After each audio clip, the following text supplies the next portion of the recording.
আপনারা দেখছেন KS explain Bangla. আজকের যে মুভিটি এক্সপ্লেন করতে চলেছি, তামিল মুভি দোস্ত অর দুশমান।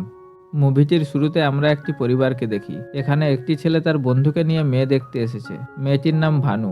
একদিন ভানুর দাদা ভানুর মাকে জানায় যে ছেলেটি ভানুকে দেখতে এসেছিল, ভানুকে তার পছন্দ হয়নি। সে বলেছে সব ছেলেরাই সুন্দর মেয়ে পছন্দ, কিন্তু ওই ছেলেটি বলেছে ওর জন্য ভানু বেশি সুন্দরী, তাই বিয়ে করবে না। এ কথা শুনে ভানুর মা বলে, তাহলে ভানুকে কে বিয়ে করবে? এদিকে ভানুকে যে ছেলেটি দেখতে এসেছিল, তার বন্ধু সেই ছেলেটিকে বলে, তুমি যদি রাজি থাকো আমি তাহলে ভানুকে বিয়ে করতে পারি। এরপর ভানুর সঙ্গে রতনের বিয়ে হয়ে যায়। এরপর চার্চে আমরা এক ফাদারকে দেখি। ফাদার যে সমস্ত লোকজন নেশাগ্রস্ত হয়ে পড়ে তাদেরকে নেশা থেকে কিভাবে মুক্তি পাওয়া যায় সেই সব বিষয়ে সবাইকে বুঝিয়ে বলছে। এখানে আমরা রতনকেও দেখি। রতন আর ভানু একদিন রথযাত্রার উপলক্ষে রাস্তায় বেরোলে সেখানে চার্চের ফাদার রতন আর ভানুকে দেখে। পরদিন রতন আবার চার্চে এলে আমরা বুঝতে পারি রতন এই চার্চের একজন মেম্বার। সেও নেশা থেকে মুক্তি পাওয়ার জন্য এখানকার সদস্য হয়েছে। ফাদার রতনকে বলে, রথযাত্রায় যে মেয়েটি তোমার সঙ্গে ছিল সে কে? রতন বলে, ও আমার স্ত্রী। ফাদার বলে, তুমি বিয়ে করেছো কেন? রতন বলে, আমি আমার সমস্যার কথা বলে বিয়ে করেছি। ফাদার রতনের কথা বিশ্বাস করে না, তবুও রতন যেন ভালোভাবে সংসার করে এই বলে চলে যায়। ভানুর বাবা রতনকে একটা ফ্যামিলি লিস্ট দেখায়। সেখানে ভানুর বাবা তার পূর্বপুরুষ থেকে তার পর্যন্ত একটা লিস্ট ছিল। আর শেষে ভানু আর রতনের দুই বাচ্চার ঘর দেখিয়ে বলে, তাড়াতাড়ি এই দুটো ঘর ভর্তি করে আমাকে দাদু বানিয়ে দাও। রতন তখন বলে, ভানু আমরা দুটো কেন, 4টে বাচ্চার জন্ম দিয়ে তোমাদের পরিবারের নিয়ম ভঙ্গ করে দেব। রতনের এমন কথায় বুঝতে পারি রতন ফাদারকে সেদিন মিথ্যে বলেছিল। রতন প্রতিদিন রাত্রে বাড়ি ফিরে ঘুমিয়ে পড়ে। একদিন ভানু রতনকে বলে, তুমি বাবাকে বলেছিলে আমাদের 3টে বাচ্চা হবে, কিন্তু তুমি তো রোজ রাত্রে ঘুমিয়ে পড়ো। তুমি তো পছন্দ করে আমাকে বিয়ে করেছিলে, তাহলে তোমার সমস্যা কি? রতন বলে, আমরা ডাক্তারের কাছে কি যেতে পারি? তারা ডাক্তারের কাছে গেলে ডাক্তার তাদের বলে, ভানু একদম ঠিক আছে, কিন্তু রতনের কিছু সমস্যার জন্য সে কোনোদিন বাবা হতে পারবে না। এ কথা শুনে ভানু কাঁদতে থাকে। রতন বলে, আমি কি আগে থেকে জানতাম নাকি? ডাক্তার রতনকে বলে, তুমি কি নেশা করো? রতন ভগবানের নাম নিয়ে বলে, আমি নেশার ধারে পাশে যাই না। এরপর ভানু মন খারাপ করে তার বাবার বাড়ি চলে আসে। তার দাদা সবকিছু শুনে ডিভোর্সের জন্য কোর্টে যেতে বলে। ভানু কোর্টে না গিয়ে তার বাবাকে নিয়ে রতনের বাড়ি চলে আসে। ভানুর বাবা রতনকে বলে, আমি ভানুকে আমার কাছে থেকে যেতে বলেছিলাম। ওর দাদা ওকে ডিভোর্সের কথা বলেছিল, কিন্তু ভানু বলেছে আমি যদি মা না হতে পারতাম আর রতন যদি ডিভোর্স দিয়ে দিত তাহলে তোমাদের কেমন লাগতো? ভানুর বাবা রতনকে একটা বাচ্চা দত্তক নেওয়ার কথা বলে। এরপর ভানু আর রতন একটা বাচ্চা দত্তক নেয়। ভানুকে খুশি দেখে ভানুর পরিবারও খুশি হয়। রতন একদিন কোথাও যাওয়ার সময় রাস্তায় একদল বাচ্চা রতনকে বলে, সোলারের থামে তাদের ঘুড়ি আটকে গেছে। রতন ঘুড়িটাকে নামিয়ে ফিরে যাওয়ার সময় কিছু একটা ভেবে সেই সোলার লাইটের থামে উঠে লাফ দেয়, আর রতনের পা ভেঙে যায়। ভানুর দাদা তার বাবাকে বলে, আমার তো রতনকে পাগল মনে হয়, ওর মনে হয় কোনো সাইকোলজি সমস্যা আছে, না হলে ওর যদি মরার হতো তাহলে 15 ফিটের থামের উপর থেকে লাফ দিত না। একথা ভানুও শোনে। হসপিটাল থেকে বাড়ি ফেরার পথে ভানু রতনকে বলে, তোমার যদি বাচ্চা এত সমস্যা তাহলে দত্তক নিয়েছিলে কেন? রতন তখন ভালো মানুষই করে বলে, জানি না, ওই বাচ্চাটিকে যখন দেখি তখন আমার নিজের কমতির কথা মনে পড়ে। আমরা যদি ওকে আবার ফেরত দিয়ে আসি তাহলে কেমন হয়? একথা শুনে ভানু কাঁদতে থাকে। রতন আর ভানুর পরিবার বাচ্চাটিকে আবার সংস্থায় ফেরত দিয়ে আসে। এরপর ভানু একটা বাচ্চাদের স্কুলে চাকরি নিয়ে নেয়। ভানু স্কুল থেকে বাড়ি ফিরে এলে রতন বাড়ি ফিরে আসে। রতন ভানুকে বলে, তোমার সঙ্গে একটা কথা আছে। আর তখন একটা ফোন আসে। ফোনটা চার্চের ফাদার করেছিল। ফোনে ফাদার ভানুকে রতনের নেশা করা থেকে সমস্ত কথা খুলে বলে। ভানু সমস্ত কথা শুনে খুব ভয় পেয়ে যায়। এরপর রতন ভানুকে মারধর করতে লাগে। ভানু দরজায় ধাক্কার আওয়াজ পেয়ে ছুটে দরজা খুলে ফাদারকে দেখে কাঁদতে থাকে। ফাদার ভানুকে তার পরিবারের কাছে দিয়ে যায়। ভানুর দাদা তার বাবাকে বলে, ওর রিলেটিভদের কাছ থেকে জানতে পারি ও একজন নপুংসক। এরপর ভানুর আর রতনের ডিভোর্স হয়ে যায়। তারা যখন কোর্ট থেকে বাড়ি ফিরছিল তখন রতন ভানুকে বলে, তুমি কেস জিতে খুশি থাকবে ভেবেছো? আমাকে সবার সামনে নপুংসক প্রমাণ করেছো তো? আমি তোমাকে কখনো সুখে থাকতে দেব না। ভানু এরপর একা একা থাকতে লাগে। ভানুর দাদা ভানুকে একদিন তার এক বন্ধুর সঙ্গে পরিচয় করিয়ে দেয়। ছেলেটির নাম রবি। রবি ভানুকে ডিপ্রেশন থেকে বের করবার জন্য একটা এমব্রয়ডারি স্কুলে ভর্তি করিয়ে দেয়। ভানু আস্তে আস্তে স্বাভাবিক হতে লাগে। ভানু রবিকে তার নিজে হাতে এমব্রয়ডারির কাজ করা আর লেখা নামে জামা গিফট করে। রবি ভানুকে বিয়ে করার প্রস্তাব দেয়। ভানু তখন বলে, আমার একটি বাচ্চা ছিল, নিজের না, দত্তক নিয়েছিলাম। 4 দিন আমার কাছে ছিল, তারপর তাকে ফিরিয়ে দিয়েছিলাম। ওখানকার ওয়ার্ডেন আমাদের খুব বকেছিল। সেই বাচ্চাটি এখন কোথায় আছে, কেমন আছে জানি না, সেই জন্য আমি বিয়ে করতে চাই না। রবি কিছু বলে না। একদিন রবি ভানুকে একটা জায়গায় নিয়ে যায়। ভানু দেখে সেই বাচ্চাটিকে অন্য একজন দত্তক নিয়েছে। ভানু রবির এমন কাজে খুশি হয়ে বিয়েতে রাজি হয়ে যায়। এরপর ভানু আর রবির বিয়ে হয়ে যায়। আর ভানুর দাদা ভানুর আগের বিয়ের সমস্ত ফটো অ্যালবাম পুড়িয়ে দেয়। রবি আর ভানু হানিমুনে যাওয়ার সময় ভানু ট্রেনে থাকে, আর রবি জল কেনার জন্য নিচে নামলে ট্রেন ছেড়ে দেয়। রবি দৌড়ে ট্রেনে উঠতে গেলে একজন হাত বাড়িয়ে রবিকে ট্রেনে তুলে নেয়। সে আর কেউ না, সে হলো রতন, ভানুর আগের স্বামী। তারা দুজন গল্প করতে করতে রতন বলে, আপনার কাছে কোনো ম্যাগাজিন আছে? রবি ভানুর কাছ থেকে ম্যাগাজিন নিয়ে রতনকে দেয়, কিন্তু ভানু ওপরের সিটে শুয়ে থাকার জন্য রতন তাকে দেখতে পায় না। রবি যে হোটেলে উঠেছে সেখানে রবি রতনকে দেখতে পায়। রবি রতনকে চা খাওয়ার জন্য নিজের রুমের দিকে নিয়ে যেতে লাগে, আর তখন রবির হাত থেকে তার ফোনটা নিচে পড়ে যায়।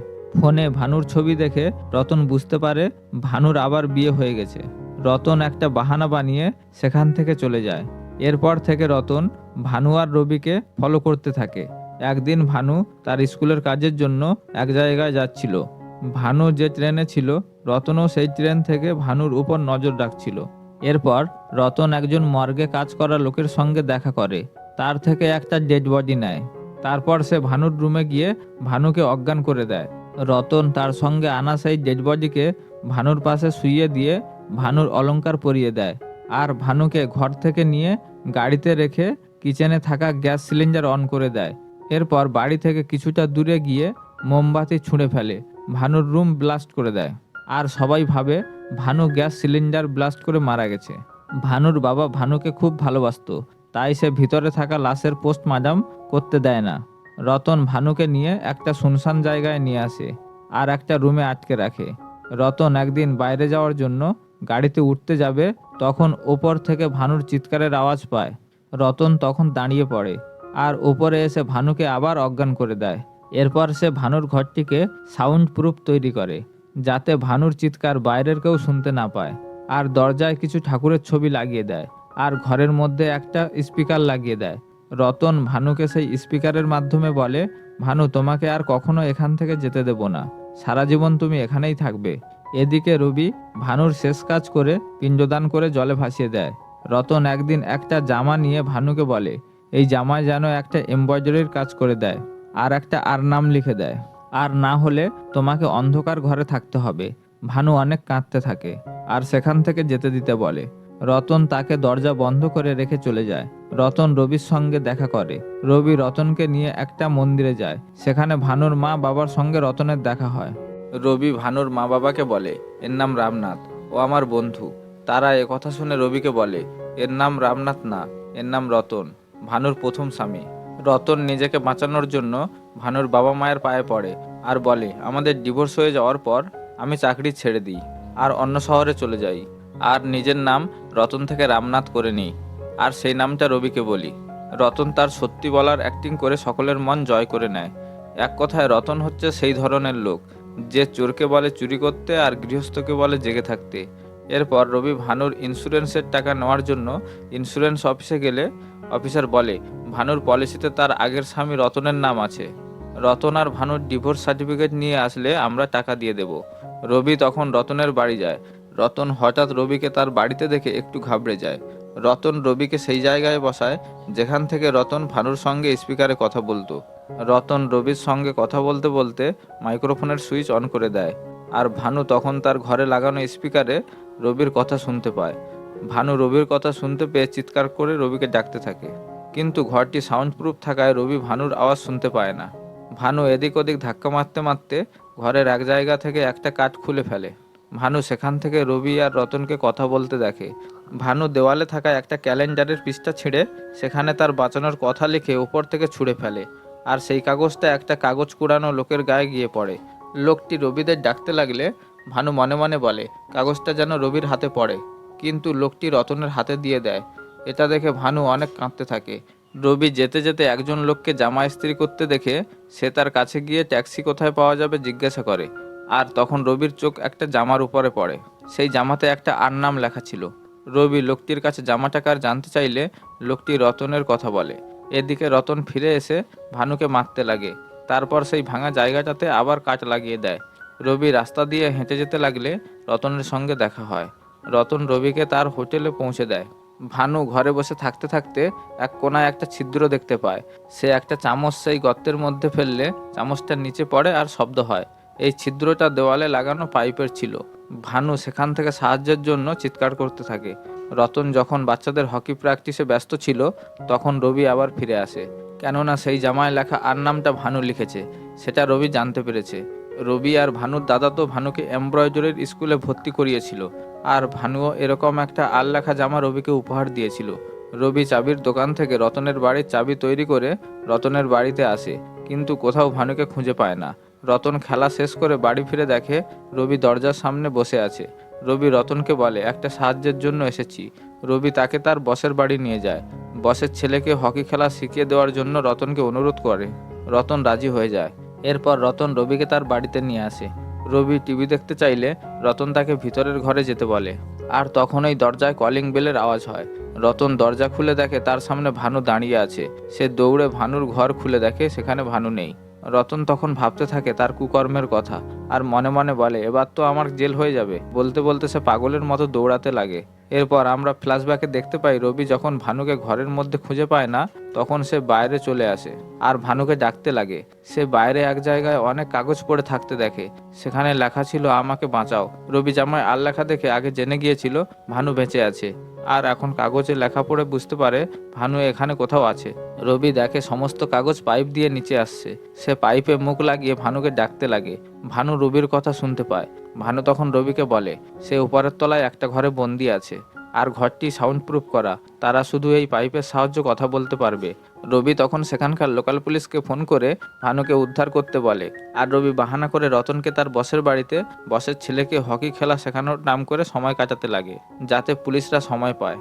রতন যেহেতু ভানুর ঘর সাউন্ড প্রুফ বানিয়েছিল, তাই পুলিশের লোকেরা রতনের ঘর ভেঙে ভানুকে বের করে নিয়ে আসে। রবি পুলিশ স্টেশনে আসলে পুলিশ অফিসারটি রবিকে বলে, কোনো ক্রিমিনাল কেস তৈরি করব না, তুমি রতনকে মারতে পারো। রবি রতনকে মারতে গিয়ে দেখে রতন পাগল হয়ে গেছে, তার এখন সাইকিয়াট্রিস্ট দরকার। এরপর আমরা রতনকে মানসিক হাসপাতালে দেখি। সে সেখানকার নার্সকে দেখে ভানু ভানু বলে নার্সকে মারতে যায়। তারা তাকে সেখান থেকে পাগলাগারদে পাঠিয়ে দেয়। আর একদিন রতন সুসাইড করে মারা যায়।